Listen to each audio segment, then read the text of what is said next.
अक्सर लोगों की आदत होती है उल्टा लेटने की। तो याद रखें, उल्टा लेटना ये शरीयत में ममनू है, ये गुनाह और हराम है। नबी अकरम सल्लल्लाहु अलैहि वसल्लम ने मना फरमाया। फरमाने मुस्तफ़ा सल्लल्लाहु अलैहि वसल्लम है कि उल्टा ना लेटो, क्योंकि अल्लाह तबारक व तआला उल्टा लेटने को नापसंद फरमाता है। और दूसरी रिवायत में हुजूर अकरम सल्लल्लाहु अलैहि वसल्लम ने इरशाद फरमाया कि उल्टा लेटना ये जहन्नमियों का तरीका है। तो दोनों हदीसों से ये साबित हुआ, ये मालूम हुआ कि उल्टा लेटना गुनाह है और हराम है।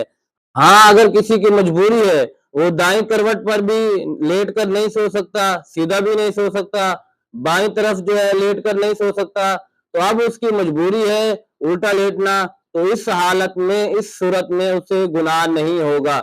लेकिन जो सुन्नत तरीका है और मुस्तहब तरीका है वो ये है कि बंदा दाईं करवट लेटे, दाईं तरफ मुंह करे, अपना दायां हाथ अपने नीचे रखे, सर के नीचे रखे इस तरह, और बायां हाथ जो अपने ऊपर रखे, मुंह दाईं तरफ दाईं करवट पर लेटे। तो ये सुन्नत तरीका है, इससे सवाब भी मिलता है।